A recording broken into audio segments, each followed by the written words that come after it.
Right, brilliant. Let's start. Good evening, ladies and gentlemen in the venue and those watching virtually as well. Our cameras over there. Hi, how you doing? It's an absolute honour to be here hosting this. A year ago, last February, the world was very different. It was lockdown, and Hannah was launching her first book, The Last Bear, and the world was looking in a very different state. And I remember sitting by my I had a little view that I had for hosting all events from home, which had a little fireplace setting. It was beautiful. And we had your editor, and it was just a glorious event and a really lovely audience. I seem to remember peeking out on our capacity. It was just an amazing event.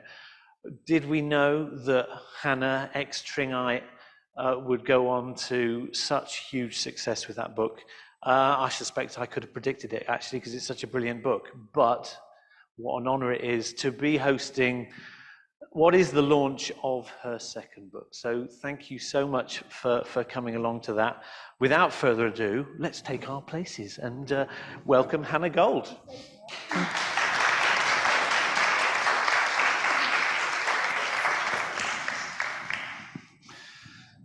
Good, here we are. Can you see me? Yes, hello cameras. So it's been a busy old year last year, Hannah. You've smashed it out of the park. Absolutely smashed it. Did you? Let's go back to the start. You're a kind of somebody, a wannabe author. You want to do something. You want to change the world in some way or another. One book at a time.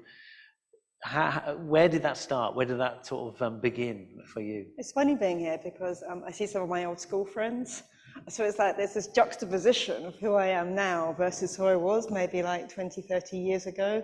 So it's like these memories layered on memories. So when I was young, some of your ages in the audience, I remember just really wanting to be a writer.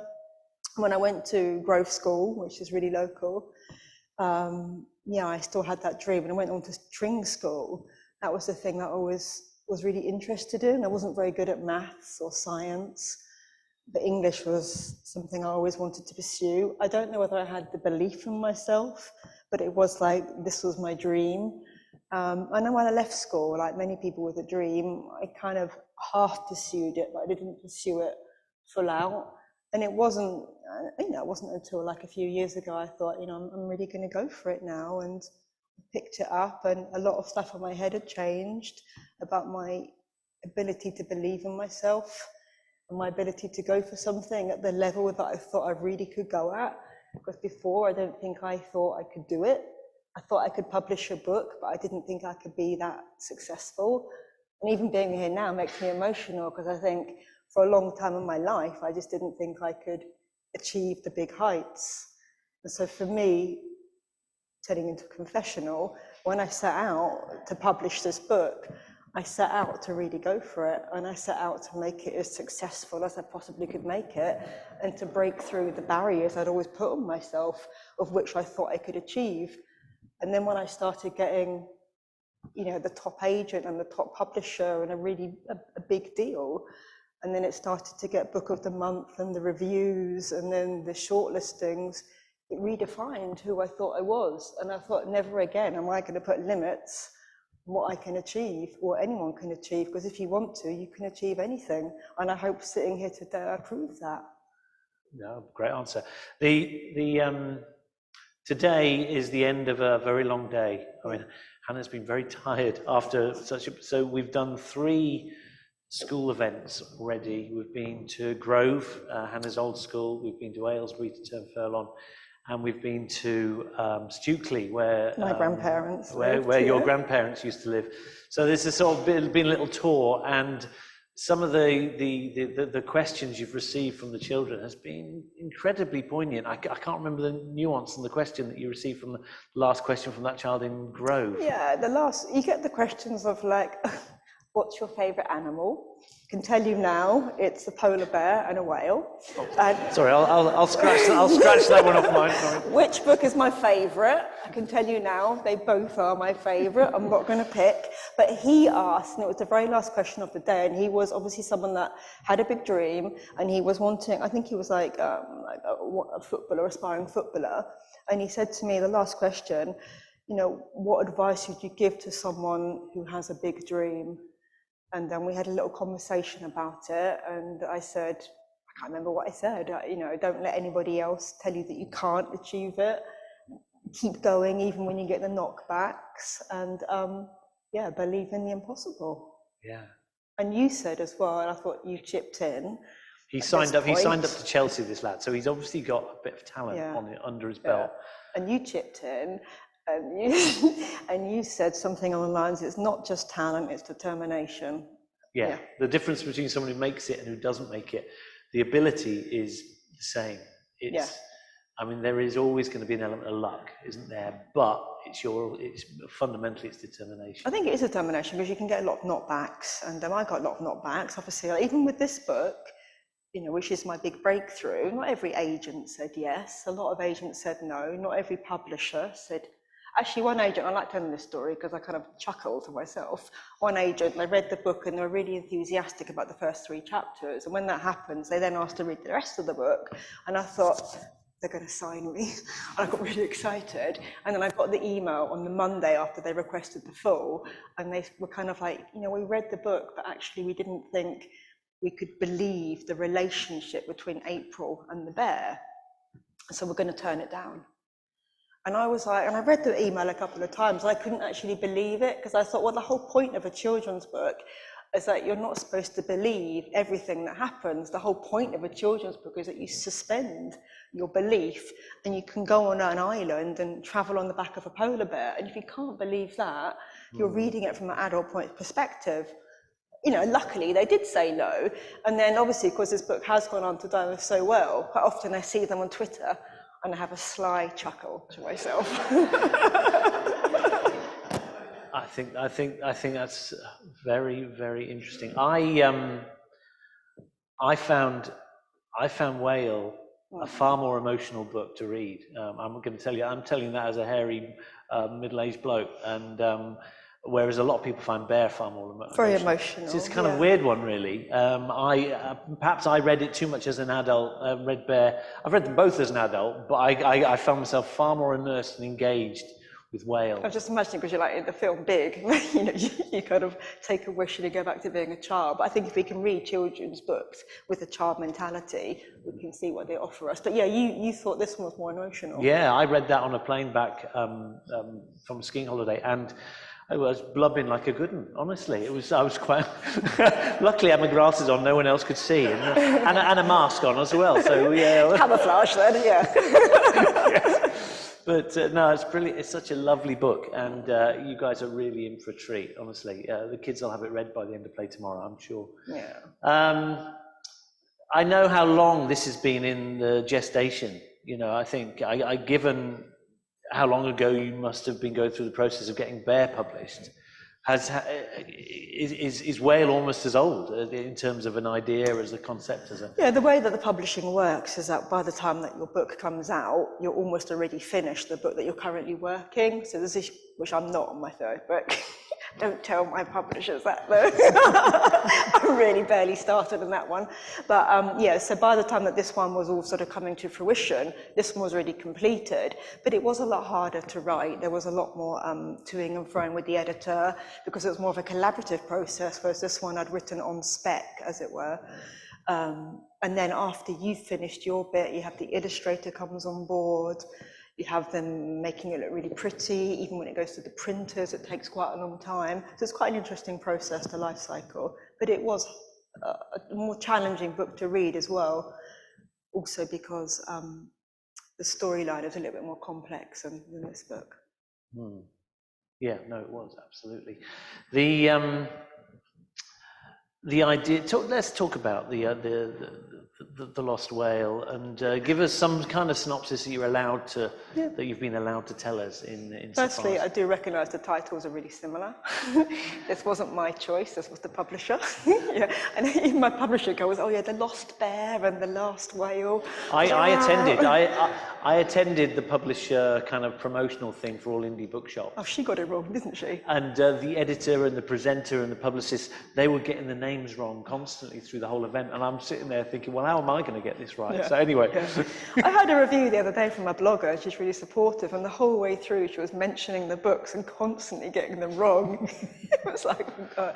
Anyway, the synopsis is there's this 11-year-old boy called Rio. It's a complete standalone to The Last Bear. There's no correlation in the story. Or there's one tiny Easter egg that you might find if you're a big fan of The Last Bear. If you read this book, there's one tiny Easter egg for you.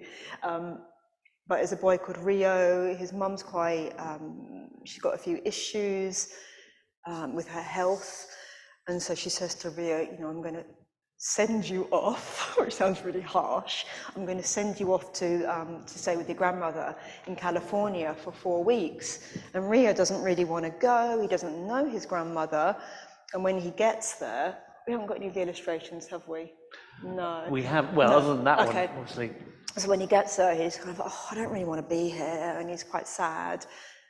I won't spend an hour telling you the whole story, don't worry. An hour later, like, you know, page 57. He meets a girl called Marina, and Marina lives on a boat, and her dad runs these whale watching tours. And suddenly Ria starts to perk up, and they go out on this whale watching tour together. And then he meets the namesake of the book, who is called White Beak. This animal does have a name in this book, because in The Last Bear, it was just called Bear. This one's White Beak. And then without giving anything away, White Beak might get lost. Yeah, okay. And so Rio and Marina have to set out on this incredible adventure across the ocean to try and find the lost whale.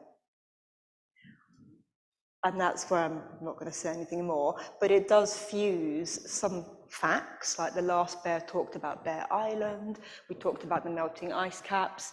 This book also has a similar thing because I reference a website in there called the Happy Whale Database. And that is actually a real database which monitors the migratory route of whales. So there is a merging of fact and fiction in there as well. Yes. So the synergy between the two books is fundamental climate change. I would have thought that's one. The introduction of discussing mental health is obviously quite a very brave thing to do within a children's book. How did discussions with your publishers go about introducing mental health as a sort of topic? Well, we had to have a reason why, like, Rio's mum would send him across the other side of the world and not have her go with him. So it was this kind of literal debate. What's going to be wrong with mum that she can't go with him? And then in the end, I said, okay, well, let's bring up the topic of mental health because it's something, you know, which my family have experienced sort of firsthand. And I thought I could write about that with some kind of integrity. Oops, sorry. As I fall apart, I thought I could write about that with some kind of, have I now gone? Sorry, everybody. Is that working okay? It is. Yeah. So it was, Oh, well, thank you. That's fine. Chris is busy watching me root around in the train. Anyway, so I thought I'd write about that, and also it's just something I think after the pandemic that a lot of children I found are going through. I can sort this out, don't worry. Let's just leave it. Okay, I'll just put it there. Okay. Okay, all right. It's me because I'm a fidget. I fidget around all the time, so things fall out. Okay, so I thought I could write about it with some kind of sense of authority, and having been to lots of schools and seen children kind of go through lots of anxiety issues, particularly after the pandemic, it was something I thought I could write about with with some kind of integrity, but also the idea that children's books shouldn't shy away from serious topics. We go through serious things as children. We might see our families go through some serious things, and I think books are a portal into saying, well, here's how you could deal with that, here's how you could cope with that, here's how you could maybe respond to that. And I don't think we should be afraid as children's authors of talking about huge topics such as mental health or grief or even climate change.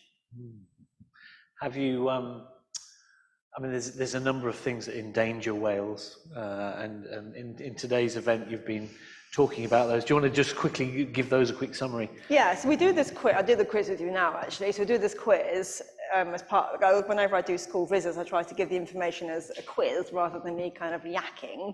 And so so we can play this now if you want, and at home, please play it. So what are the biggest challenges facing the grey whales, or just whales? Is it being hit by cruise ships?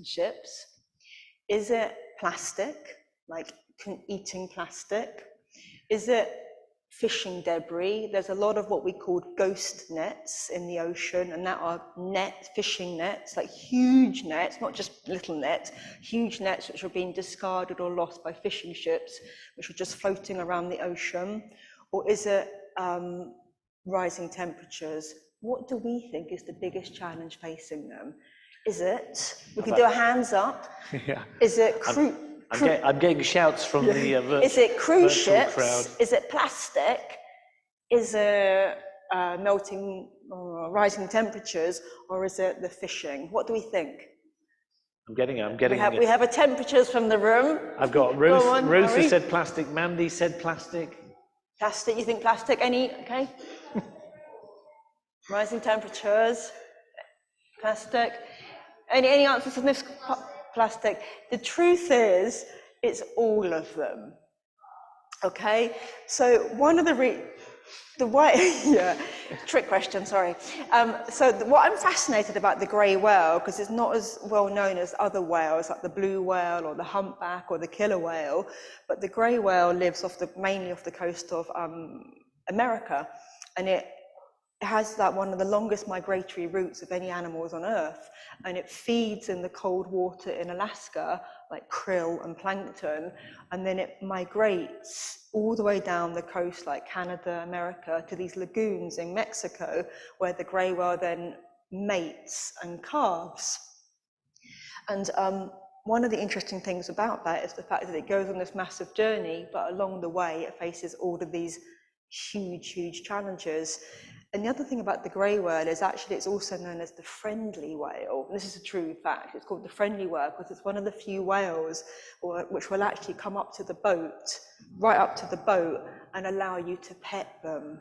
So me and my husband Chris, hi Chris, me and him before the pandemic, we went whale watching. So I had this idea about this book. So we went to the lagoons in Mexico, and we're on these tiny kind of boats which have about 12 or 16 people on them, and we're on the boats in the lagoons, and around us was just all these like hundreds of whales like coming out of the water, blowing, and then they come up to the boat, and they come so close to the boat.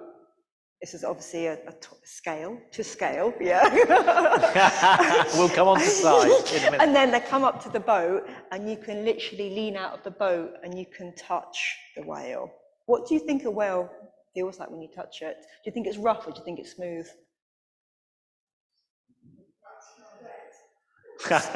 Smooth. That's cheating. Thing is, it's really smooth. It's got really smooth skin. So we were kind of like leaning over the boat and touching the whale. And I found that really profound, that here's a whale which has twice been hunted to the brink of extinction.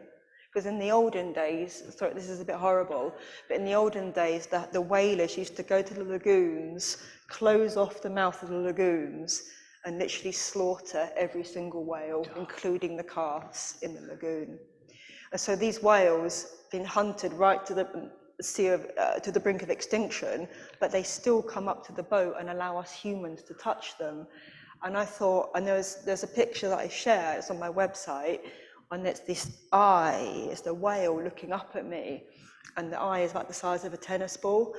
you've heard this kind of story today 3 times. Don't worry, You're looking like, really, like, oh really, this is the first time I've heard this. And so I'm looking down, and the whale is looking up, and I'm looking in the eye of the whale, and the whale's looking at me, and we stayed that like a really long time. And in that moment I thought, I really want to write the whale story, because how much we have done to the whale and how much we're still doing to the whale, and yet they still allow us to kind of give them a good stroke and a pat. And they just seem to be like an incredible animal, full of compassion and kindness and wisdom, and they just deserve a little bit more of our respect.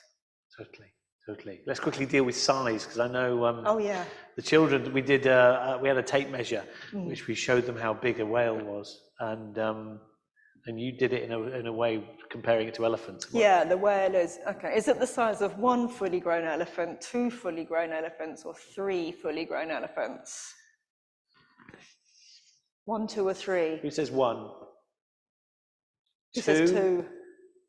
Who says 3? Yeah, it's the size of 3 fully grown elephants. I would actually say it's the width of this room, because it's at least 40 meters, so it's the width of this room is the length of a whale. Mandy was right on the virtual crowd. She said 3. Oh, Mandy, well done. In fact, Mandy said smooth as well for the. Oh, Mandy's a bit of Mandy's a whale swat. And in terms of size, dare I say, we've measured it out 3 times today, so I kind of know how big, but it's basically the width of this room easily, isn't it? Which is extraordinary size. And when you think about the scale of the humans compared to them, and that's why on the cover, this is why I really love the illustrator, to get the illustrator, who I kept forgetting to mention today. The illustrator is called Levi Pinfold, and he did both books, and what he's really great at is capturing the scale. So he did a book called Black Dog, which was a picture book many years ago, which won a couple of awards. But what he does, he captures the size of the child with the animal, which is also representative of the scale of the problem that we are facing as well. So that's what I really love about him. Some really good pictures in this one. I actually prefer the illustrations in this book to this book. Next question.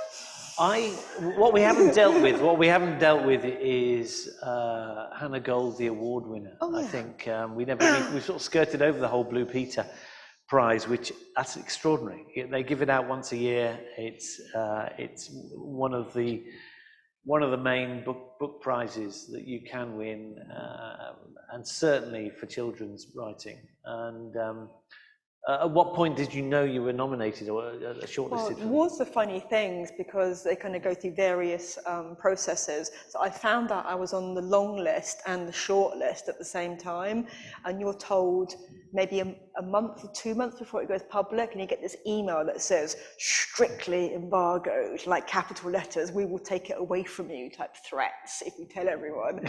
And so when the long list was announced, which was really weird, I already knew that I was on the short list. It's a strange thing. And then a month after that, I think they announced the short list. Oh, surprise, I'm on the short list. And then that process was decided by an adult panel, like teachers and bloggers and I think newspapers. And then it went off to about 15 different primary schools, and you had 300 children then voting, younger readers, I don't want to say now, Blue Peter, younger children, the younger people, they said, don't say children for some reason. So it went off to 300 younger readers in primary schools across the country, and they had 3 books in each category, like non-fiction and fiction, for which they then had to vote a winner. And at that point, you're just really in the hands of your readership. And I think that's what I like best about this award, is because it's not like a panel of teachers deciding what kids should, sorry teachers, but it's not a panel of grown-ups deciding what kids should read. It's kids saying, well, these are the books that I love, and this is the book I'm going to vote for. And it was kind of like quite a tough competition, but I found out I won about a month before everybody else found out, and I got it was an email on a Friday afternoon. All my good news happens on a Friday, it's funny. And then it was literally about 6 o'clock, and they said, you've won, and I was like, oh. I think I cried. And then a month later, then I had to go up to Manchester to the BBC and appear live on Blue Peter 4th of March episode, everybody. It's the World Book Day episode.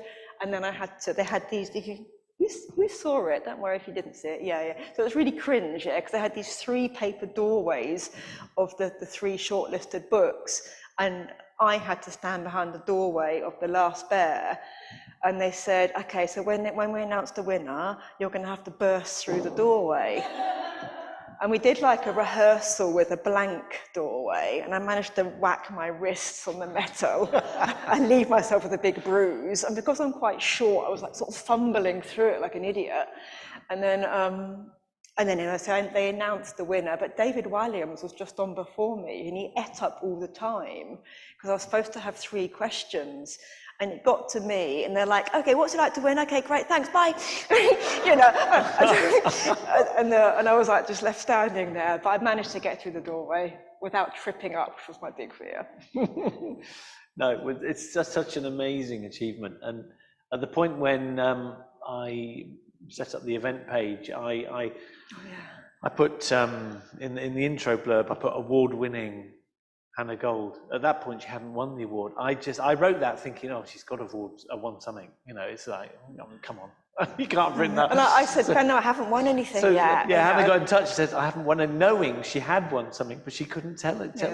No, you have to be really secret about these things because they honestly threaten to take the stuff away from you. You sit on a lot of secrets in publishing.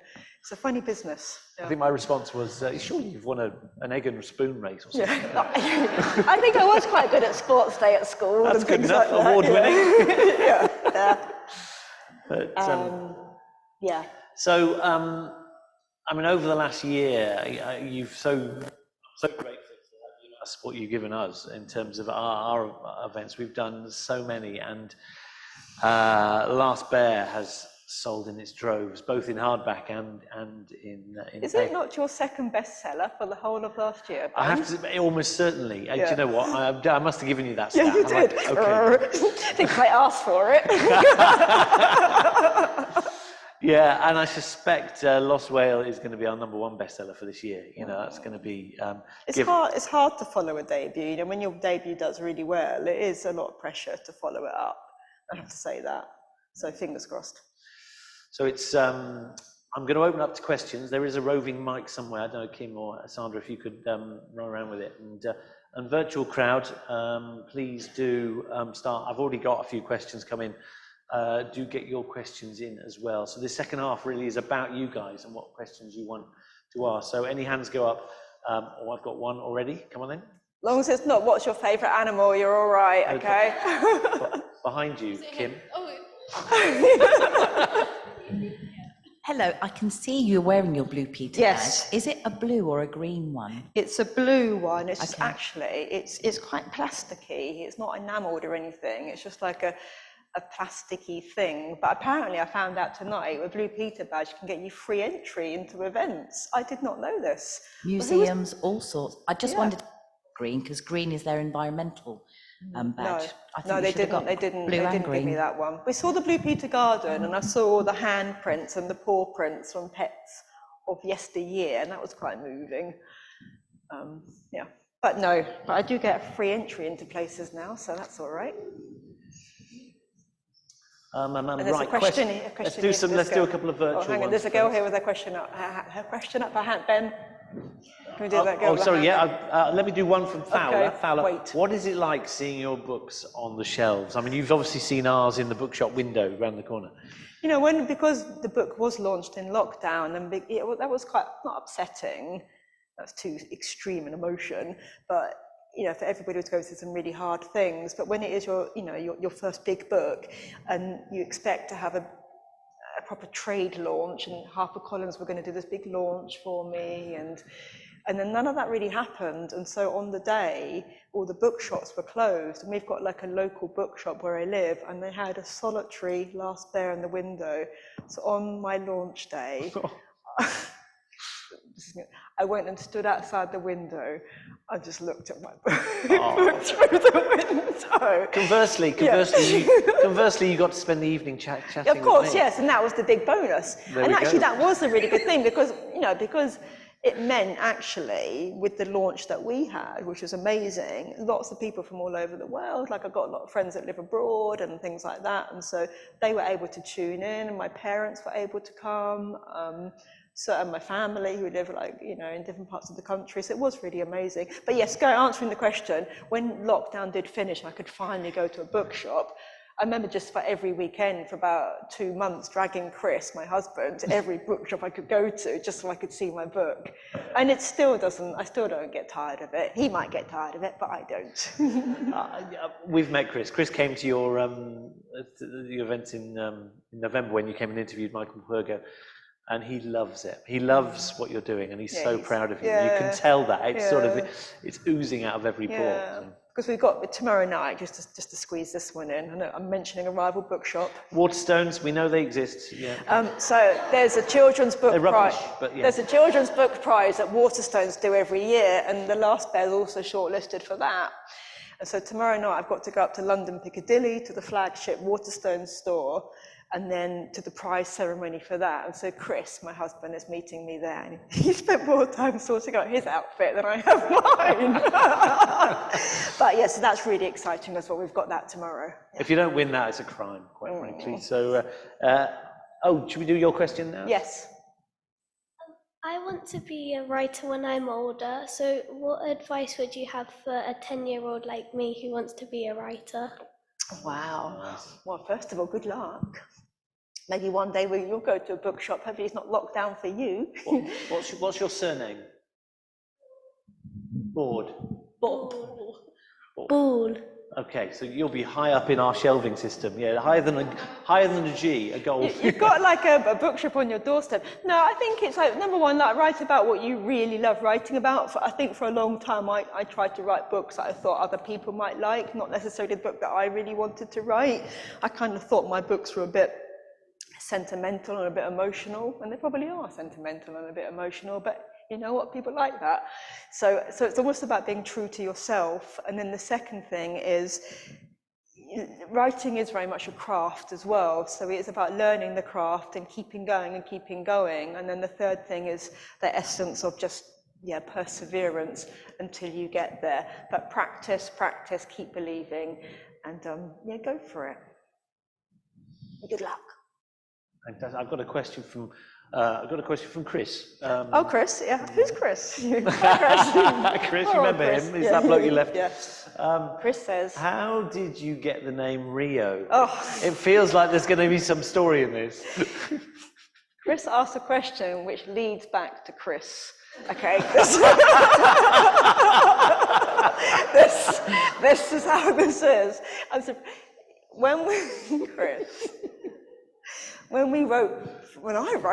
it wasn't the Cobra, Chris, when I wrote The Last Bear, Chris was he's such a big support.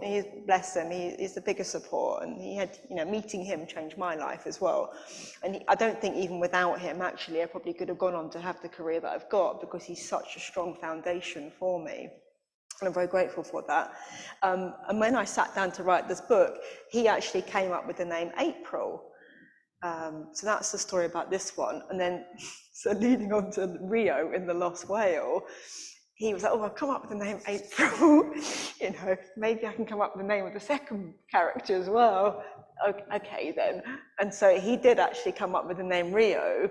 And the funny thing was, when we went whale watching, and I can't remember we'd come up with the name Marina before, because the girl in there is called Marina. I can't remember that. But when we went whale watching, we met this American couple, and they had a son and a daughter called Rio and Marina. And that's where where the name's really cemented. But I think Chris may have come up with Rio before then.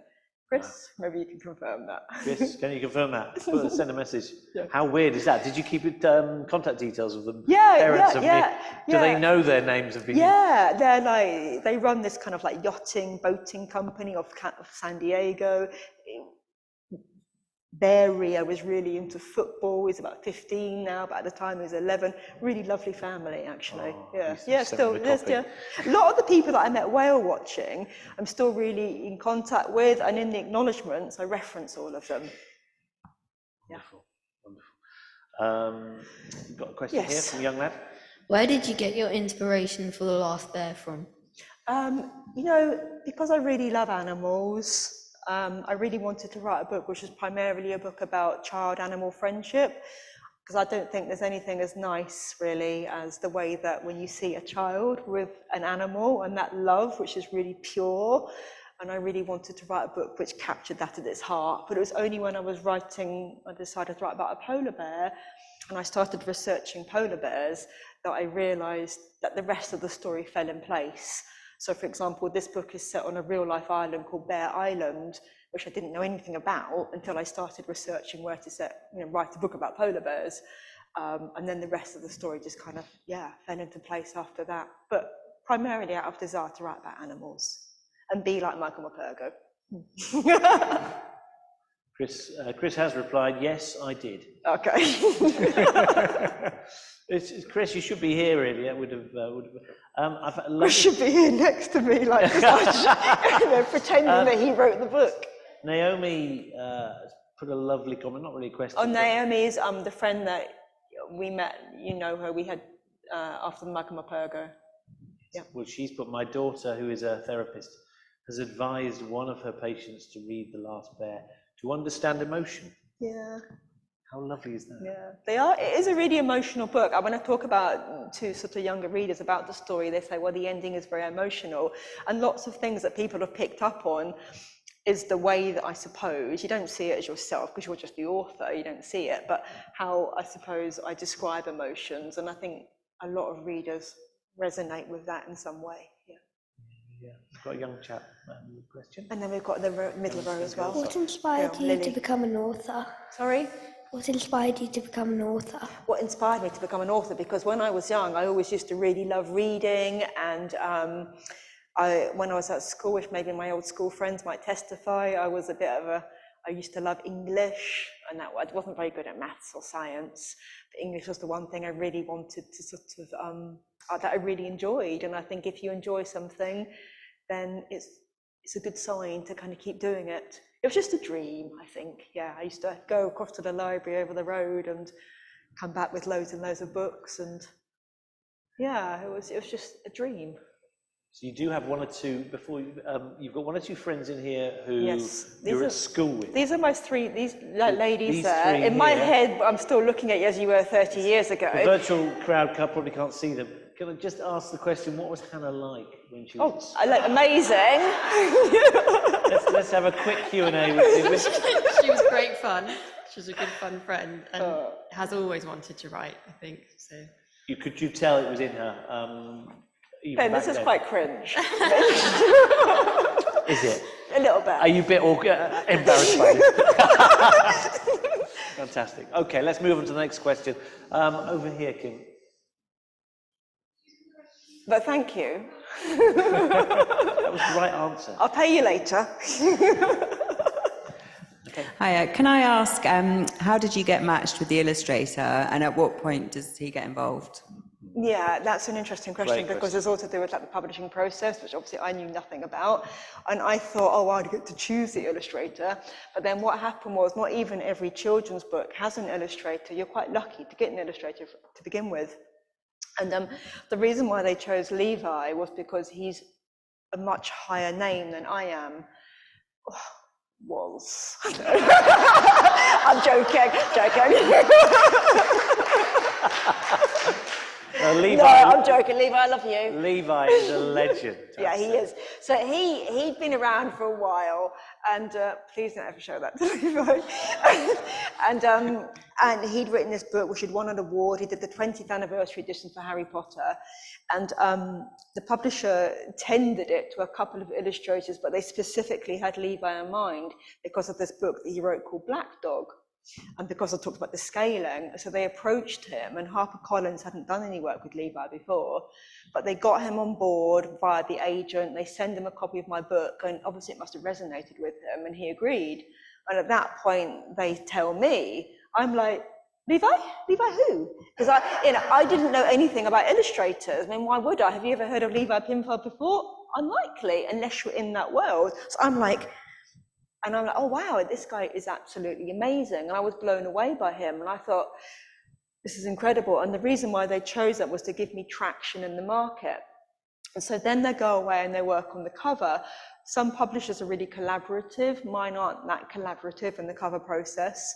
So they just presented me with the cover one day as a done deal, and they're going, we're on tenterhooks. What do you think? It was also a Friday. And I opened it and I was so nervous about seeing the cover, because obviously a book can make or break on the cover. And I opened it and I knew at that point that the book would be all right, because I do think it is the most beautiful cover. And I don't think they could have chosen a more perfect illustrator. And what I like about Levi is the fact that he's so unique in the market. There's lots of children's books which are really quite generic covers, no offense to them, but this cover isn't generic. It really stands out, and he's captured the emotion and the scale. So to answer your question in a really long way, I was over the moon. But have I had that much direct involvement with him? Not really, because he lives in Australia.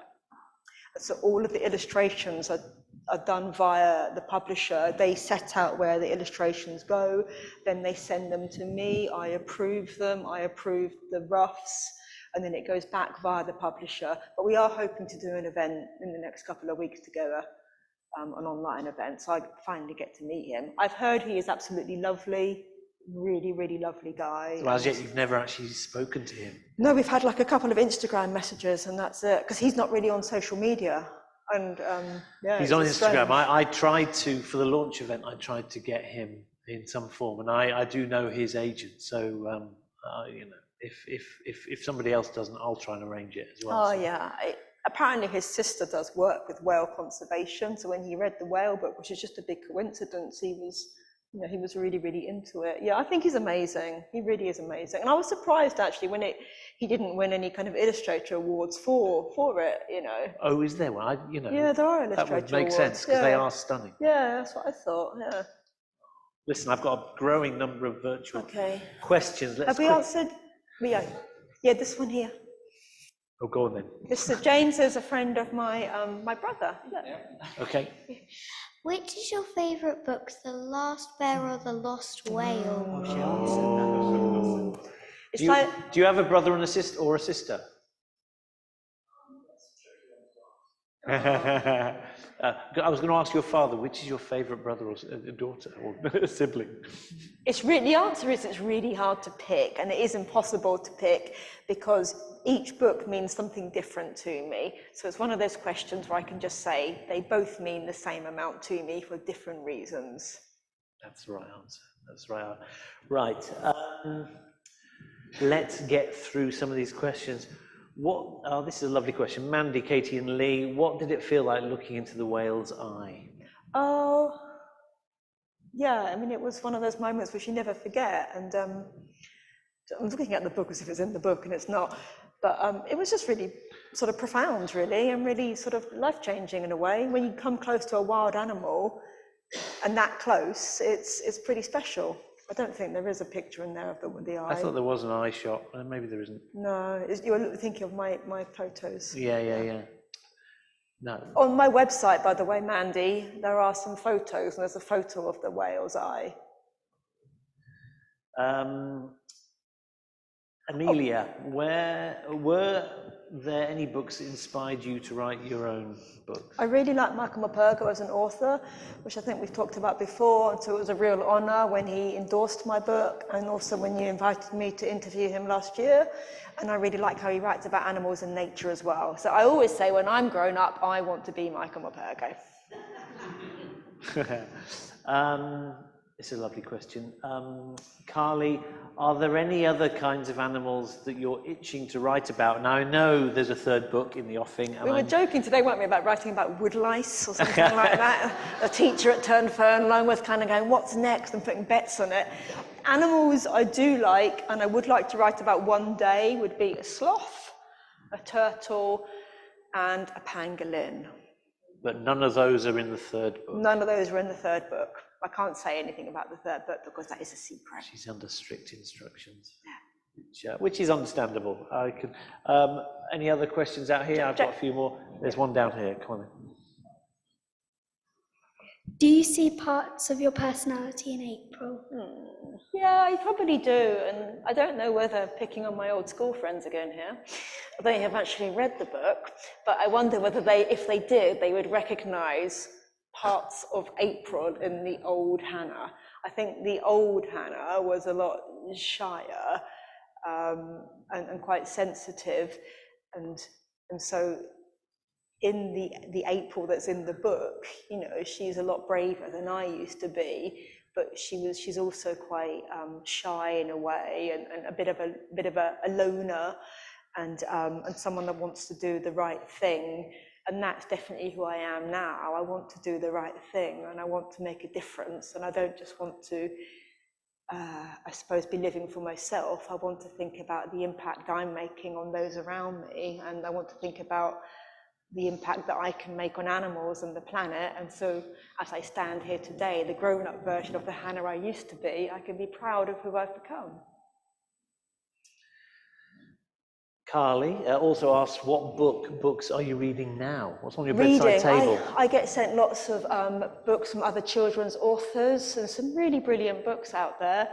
I can't remember what I'm reading. The book I've just read at the moment is by somebody called Nizrana Farouk, who did a book. Yeah, she's an author friend of mine. She lives locally to here. She wrote a book called The Girl Who Stole an Elephant. And her latest book is called The Girl Who Lost a Whale. And that's the one I've just read, and that's really great. That's a good, and that's got like a conservation angle in it as well. So that's an interesting read. Where does she live? She lives at Hemel, Watford. Oh, really? Yeah, she's local. Wow. Okay, we'll have a word. Yeah, do. Can we go to James? If you don't mind me saying so, I thought it was The Last Bear. It was a very, very smart, intelligent book. I mean, we did it as... I don't mind you saying that at all, Joseph. Well, we did No, it she hates that. No, but we did it as a bedtime story. I mean, upon opening the book, I didn't know what to expect. And you... Oh, my old school friend. Read it as a favour. No. And actually, you know, you did a number of things with that book. You know, you didn't just lightly touch the environment. You really got into it. You didn't pull any punches. And also the relationship with the dad. Yeah. You know, and as I was reading that, I sort of noticed some of my own failings as a dad and that kind of thing. So, yeah, you seemed to indicate earlier that you wanted to write the book about the bear first. Those other elements, how did they fall into place? Some of it's kind of like accidental, and I think some of it's just almost like unconscious. So obviously when you have a book, there's got to be an element of conflict, and you've got to think about your characters. So for example, the reason why it is just April and her dad that go to Bear Island, or it is just Rhea that goes by himself, that's because if you set up a happy family unit, where's there to go from there? And it's like a really common sort of trope, I suppose, in children's fiction, to either have like an orphan or a child with one parent, or at least some familial kind of conflict. And so you have to have that as a base. So that was like a deliberate choice. And then I think the rest of it was very much kind of unconscious. I don't necessarily plan the book. I had an idea at the beginning and the middle of the end, and then the rest of it just seemed to come out. It's kind of like, oh wow, this is the story that I'm writing. And there had to be distance between April and her dad, because if there wasn't the distance, then she wouldn't have gone on to have that relationship, as it were, with the polar bear, which sounds strange when I talk about it, but she had to have a longing which was unmet in her in order for that to be met elsewhere. But I like at the end how the dad sort of comes to and realizes, oh, hang on a second, I've actually got a daughter here. And even though it's bittersweet, the ending, you know, for the father and the daughter, it's a nice ending. And it's kind of the same in this book as well. When Rhea goes to California, there's a big, I suppose, hole in him, because he's so anxious about his mum. He's worried about his mum. He really wants to make his mum better, but he knows that on some level, he knows that he can't, but he doesn't stop him trying to make her better. So this whole quest of trying to find the lost whale isn't just about trying to find a whale, it's also about trying to make his mum better, but also in a way, you know, trying to sort of, I suppose, without sounding like a cliche, trying to find himself as well. So there's lots of layers in that of, when you get to the end scenes, you'll realise where I'm coming from, where there's a lot of bonds, i.e. they're bonds, which are suddenly kind of set free at the end. Yeah. A lot of it's unconscious, I think, James. Yeah. Long answer. There's another question down here. You talked about kind of having the confidence and believing yourself to do it. How do you then kind of manage through when you take it to an editor and they then lightly put their opinion on and you say, great, trample on my dream, why don't you? How do you build that resilience and keep that going? Yeah, I think by the time you get to the editor process, you've already you've gone through a few stages. The first gateway to getting a book published is via a literary agent. So a literary agent is almost like a broker, and you have to get the agent before you get the publishing deal.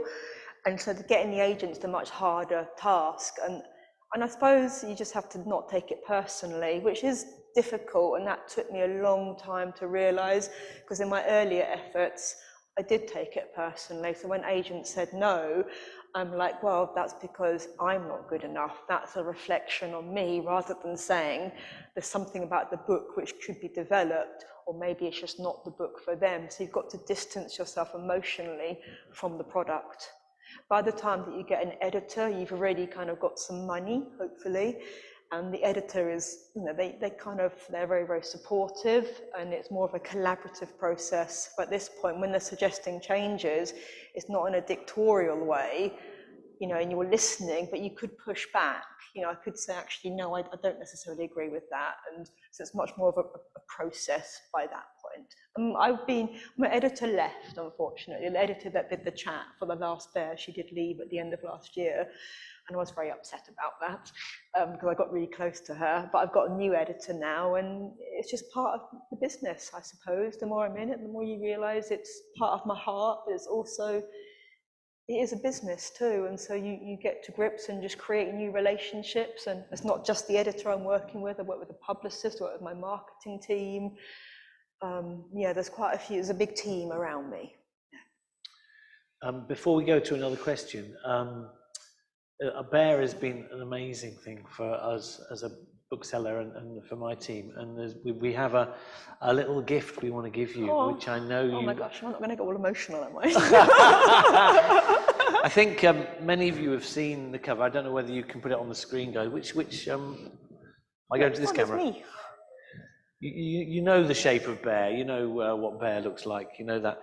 Well, my wife is an inordinately talented lady who can put a hand to anything. She's currently into silversmithing.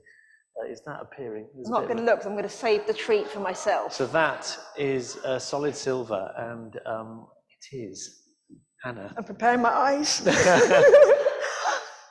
Oh, look. So that's a little gift from us as a thank you, really, for your commitment to our bookshop, apart from anything else. Thank you. It's so pretty. I'm really touched. Thank you. But Ben, without turning it into like a love fest, I kind of work with a lot of bookshops all over the country. And yours genuinely is one of the most supportive and engaged in the community. And what you do with the local schools is amazing. And I wish in a way I live closer. So it's two-way, honestly. Oh, well, thank you so much. And wear it tomorrow when you win. I will. Right, let's finish off with a few questions. Any more from the audience? Let me do one more here. Okay, and we've got one here as well. Neve, Neve is my cousin. Hi, Neve. It's a family affair tonight. Hello, Neve. Yes. Where is your favourite place to write? I suspect she must know this. Where is your favourite place to write? Where did you write The Lost Whale? Oh, my favourite place to write is somewhere cosy and relaxed. I don't write at a desk, and so quite often I sit on the sofa cross-legged. Sometimes I even write in bed. The Lost Whale, I think I wrote it mostly sitting on the sofa cross-legged with one of those kind of TV lap trays with the laptop resting on that. I don't like writing at a desk. It's got to be quite relaxed. You asked Michael Walpurgo that. What did he say? I think he said he had all these cushions propped up in bed, doesn't he? He just lies in bed, doesn't he? Yeah, which is the best job in the world. You go to work and it's in bed, so yeah. There's a little lad here, yep. Hi. Hi. Who's your inspiration for you to write? Like, who's your inspiration when you were younger? Definitely these days it would be, before I started, children's books, it was definitely Michael Morpurgo, because I think I said he writes about animals and nature, and that's the closest comparison, I think, to my work. And when I was younger, the books I loved all featured animals, like Mrs. Frisbee and the Rats of Nim, The Animals of Farthing Wood, the Narnia series. But in broader terms as well, I'm also inspired by anybody like Olympians, and people that break through barriers. That's what I'm inspired by, people who break through barriers of, what I said earlier, what you think you can achieve, and then you go beyond that. I'm interested in that gap between where you think you can be in life and actually where you could really be in life. And I think the older I've got, the more motivated I've got to go to that space, because in that space it's like being up here. It's like all this other room, and you realise, wow, life could be like this. Yeah. Absolutely. Absolutely. Another question here. Oh, Harry's good with the questions.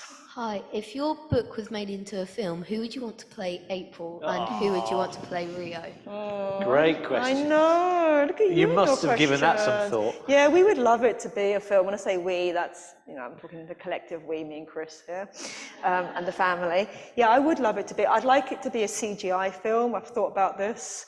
So it would be a CGI bear, a bit like His Dark Materials, like a CGI bear. And April, just someone, I don't have a specific actress in mind, but somebody who's got the sensitivity, but also, the courage. I don't want anyone too overtly confident, because I don't think that's April's main quality. I wanted to write a girl that was, her strength was really her kindness. So not someone that can walk into a room and own a room, but someone that's got a quiet integrity to her. I think that's the best thing to have. So if you find an actress, let me know. Okay.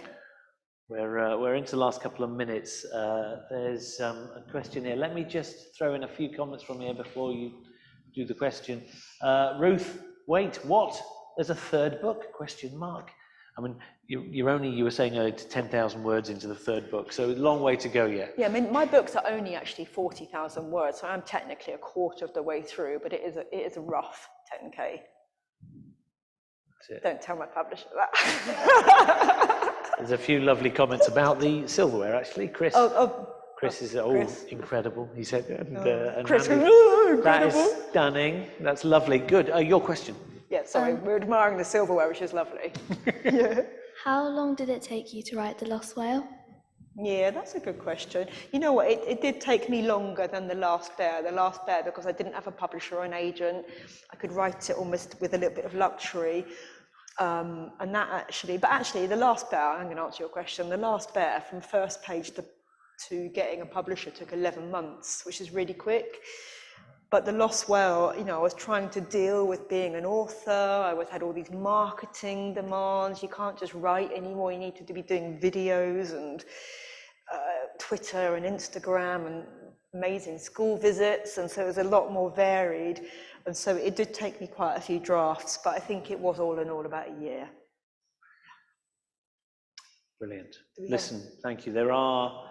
There's a few other questions. We'll do one more question. I'll go on then. Okay, one more question thing. Right, I'll give you the name. The best question ever. I'll give you the names and you tell me which one you want. There's Hannah, there's Fowler, who's already asked one. Beza. Oh, Beza. Do you want Beza's? Yeah, because that's my best mate. Do you know Beza? Okay. Yeah, Alison. Hi, Alison. So Beza has said, hello, nice top. Thank you. Alison did my speech at my wedding and made everybody laugh. She read out some ridiculous, cringy email I'd written. What are the main differences between this time and the first time? What has changed? Does she mean between writing... The launching of that and the launching of that? I think there's less pressure. When I put a lot of pressure on myself for The Last Bear, because the publisher put investment into me, and suddenly I thought, well, I've got to deliver. If I don't get these trade reviews, if I don't become a bestseller, if I don't, win an award, they're going to think I'm awful, which is the kind of pressure I put myself under. And so this book, it's really lovely to have had the success I've had and know that, most importantly, that children really like it. So I feel like a lot more relaxed. Actually, I feel like I can enjoy the process a lot more. And even though this book was torturous to write, and Beza can relate to that, because I was on the phone to her a lot, kind of going, I can't do it. You know, now it comes down to the publishing of it. I feel like I can just enjoy it, because I feel like I've got to a level where I can enjoy it, and a lot of my hard work has paid off. Brilliant. Yeah. Great answer. Thank you, Beza. No, I mean, I was slightly nervous about tonight's event because I normally sit there and I manage the virtual lot, and then someone else interviews. But so I was trying to do both things tonight. I think it's kind of worked. It's been right. Yeah, you've done all right. Listen, thank you so much to the virtual crowd. You've been brilliant. Your involvement has been massively appreciated. Audience, thank you so much for coming. Yeah, thank you for coming, and it really means a lot to me. It always does when people show up to see me. It doesn't go unnoticed, and it's really lovely to meet you, most importantly, if I've not met you before, and I really hope that you enjoy the book. And finally... fingers crossed with me tomorrow night. Well, if you don't win, it's scandalous. Scandalous! Write a letter of complaint to Waterstones. I might add 3 of the other finalists are flying in from America for this event. Make sure you reference that when you go for your winner's prize. You know. Yeah. I'll say on Tring Bookshop. Have you had a bit of jewellery made for you? Yeah, if not, I don't want any prize.